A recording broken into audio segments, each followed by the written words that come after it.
They sent me a bill for $22,000 after tearing out my fence, and I swear to you, for about 10 full seconds, I just stood there at my front gate staring at that envelope like maybe I'd lost my mind. Because there are a lot of things you expect when you live out on old ranch land in central Montana.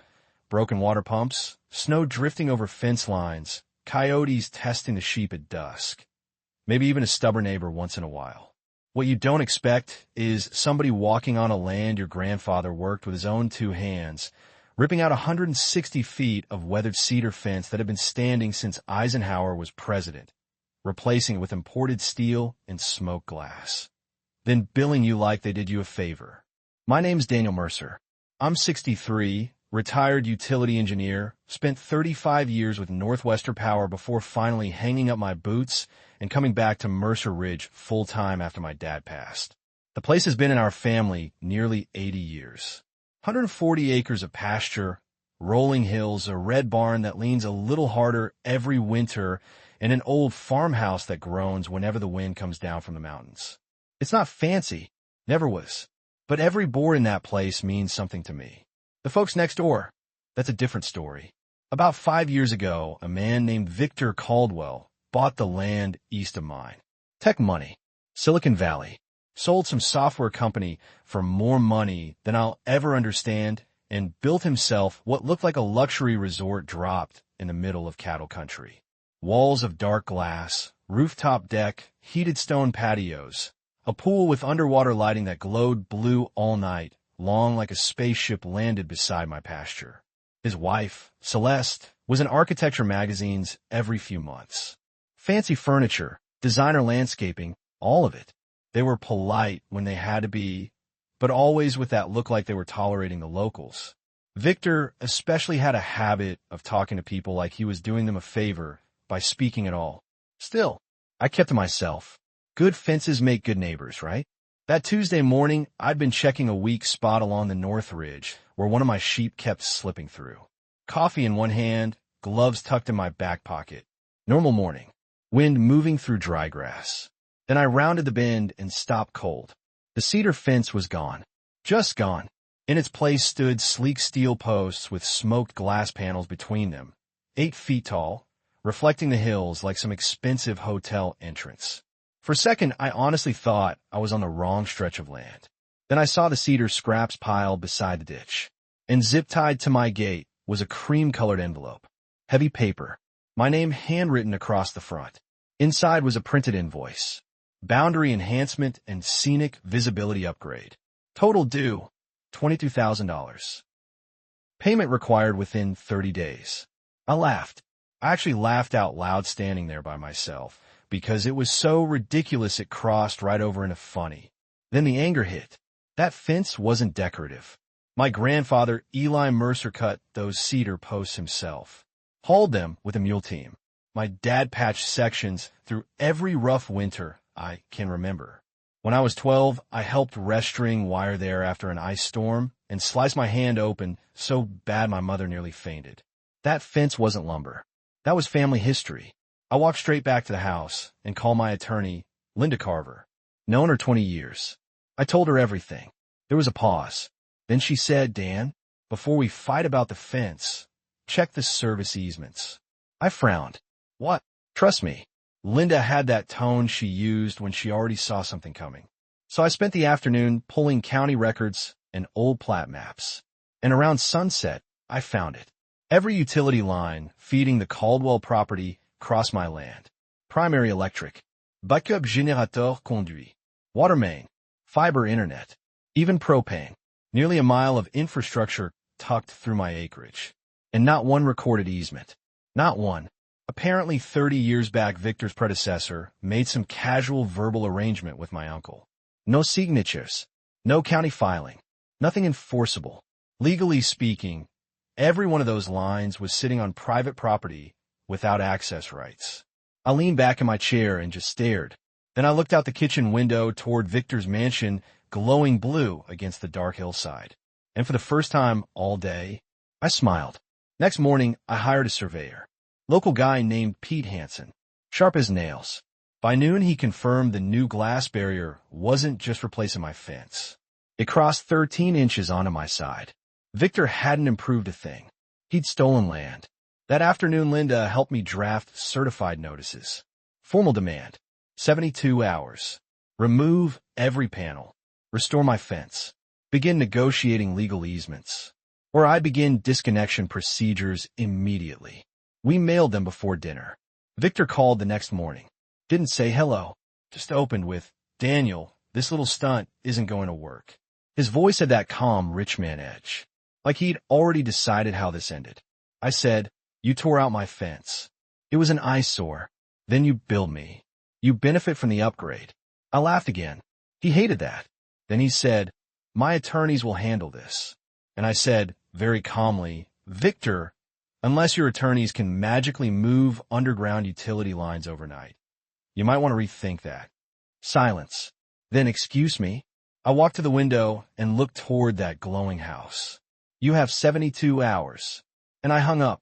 That night his pool lights stayed on later than usual. I could see them through the trees while I sat on my porch with a bourbon and listened to wind moving through pasture grass. Funny thing about wealthy people, they're used to buying solutions. But land doesn't care. County records don't care. And old ranchers with too much patience definitely don't care. By Thursday morning, the excavation crew was scheduled. And Victor Caldwell was about to realize exactly how expensive arrogance can get.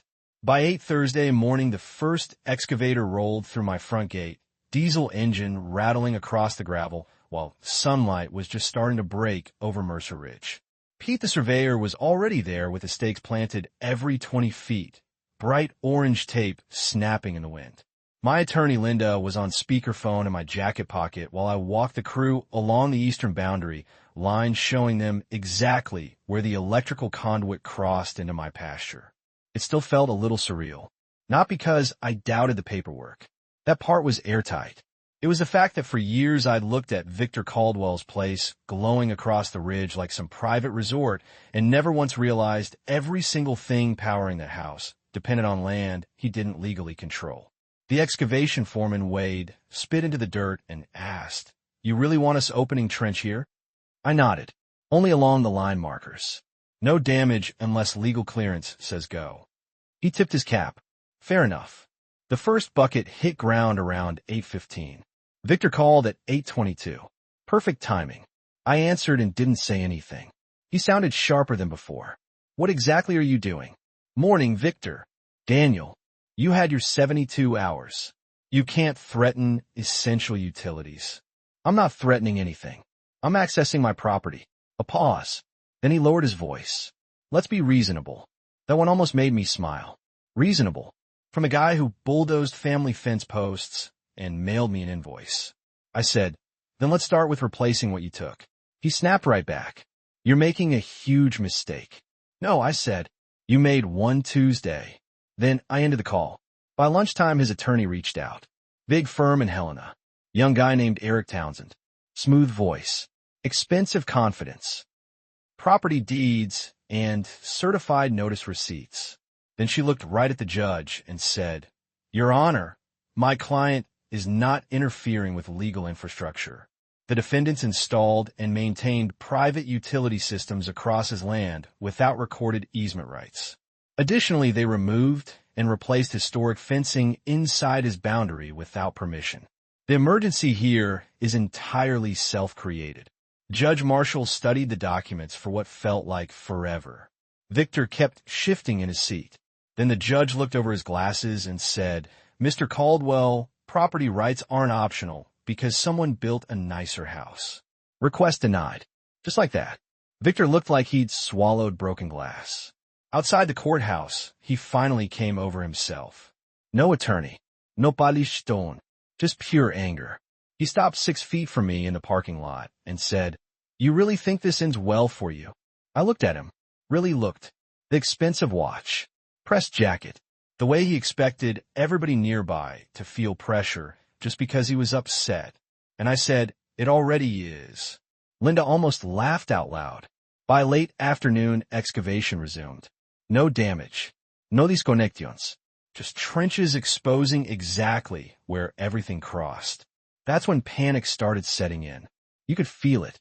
Electricians began arriving at Victor's property, then contractors, then some engineer in a white truck. Everybody pacing, everybody talking, nobody with legal authority to move anything. That night, I sat on the porch with my friend Earl Benson from down the valley. Earl's known me 40 years. He brought beer and stared at Victor's glowing house. Then he said, "You know, he could have just apologized Tuesday." I nodded. Would have cost him $4,500 and a cedar crew. Earl whistled. Now, I looked toward the ridge. Now he's figuring out the price of pride. Saturday morning, Victor knocked on my door. That part surprised me. He wasn't polished anymore. No sunglasses. No elegance. Just tired. His face looked pale, like he hadn't slept. I opened the screen door. He stood there with hands in his pockets and glanced past me into the house. Probably expected lawyers. Negotiation. Maybe anger. Instead, I handed him a folder. He frowned. "What's this?" "My offer." He opened it. First page. 50-year recorded easement. Second page.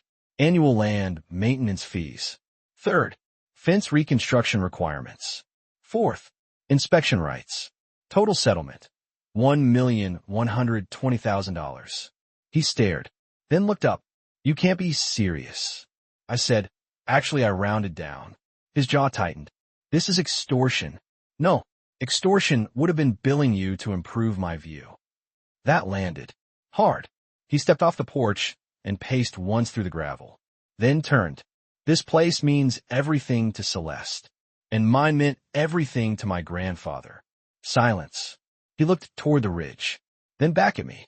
"What if I refuse?" I shrugged. "You can petition county planning for a new route through neighboring parcels." He knew exactly where I was going, because Pete had already checked. North parcel belonged to Earl. South parcel belonged to the Kesslers. Neither liked Victor. Neither planned to sign anything. I continued. Permits could take 18 months, maybe 2 years. Engineering reroute, trenching, legal review, probably north of $3 million. He said nothing. I added, "And your place still sits dark if utility providers shut down service pending access." That got him, because even rich folks can't bluff infrastructure. He flipped through the folder again, then stopped. Inspection rights within 200 feet. Correct. That's ridiculous. You installed glass on my property. He looked exhausted now, shoulders sagging, voice lower. You'd really push this that far? And that's where I surprised him, because I said the truth. "Victor, I never wanted this at all." I pointed east. "You could have knocked on my door Tuesday and said you wanted a better view. Maybe we'd argue. Maybe we'd compromise. But you tore out my family fence and billed me like I should thank you." He looked down. For the first time since I'd known him, he didn't have a comeback.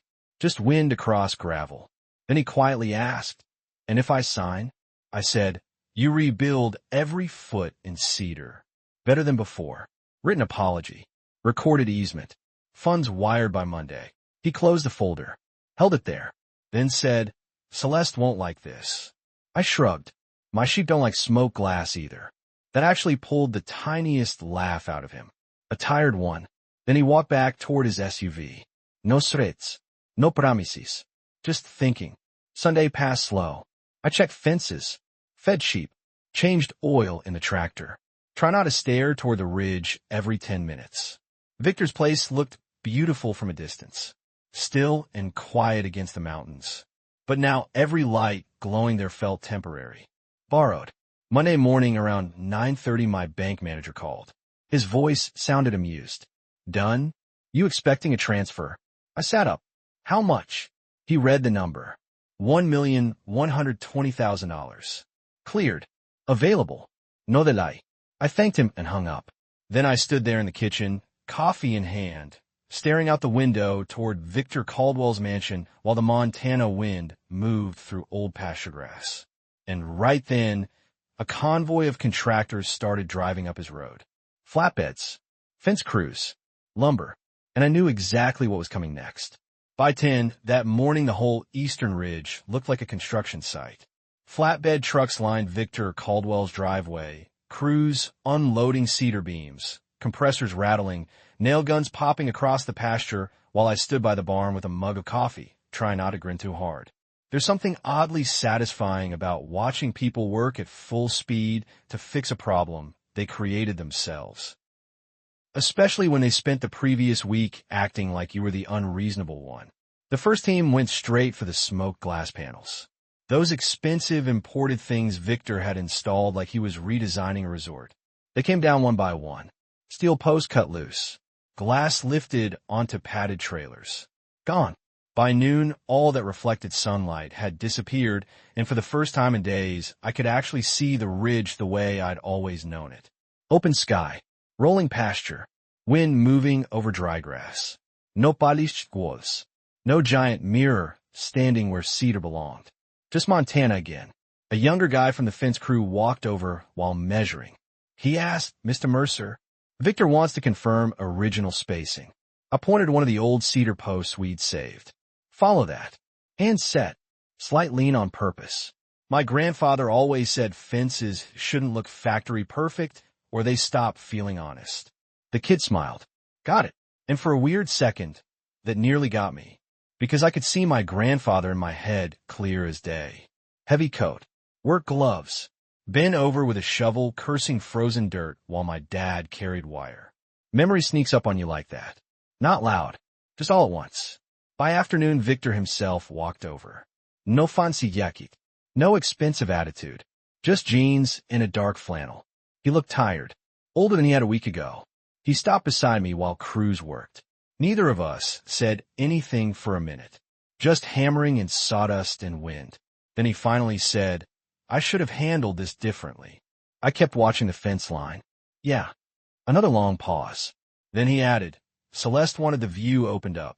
The designer she hired kept pushing glass. We convinced ourselves it would be cleaner, more modern." I nodded. That still doesn't explain the invoice. That one got him. He rubbed his jaw, then gave a dry laugh. That was my idea. I finally looked at him. He shook his head. I thought if I made it sound official, you'd be irritated but pay something just to avoid the hassle. I laughed. A real one. Victor, I spent 35 years around utility permits and county compliance. You mailed paperwork to the wrong retired man. He laughed too. The first honest laugh I'd ever heard from him. Then he looked out over my pasture. I underestimated you. No, I said. You underestimated the land. That hit him harder than anything. He stared at the cedar frame going up, then quietly said, "Fair." By sunset, nearly half the fence stood finished. Beautiful cedar. Thicker than before.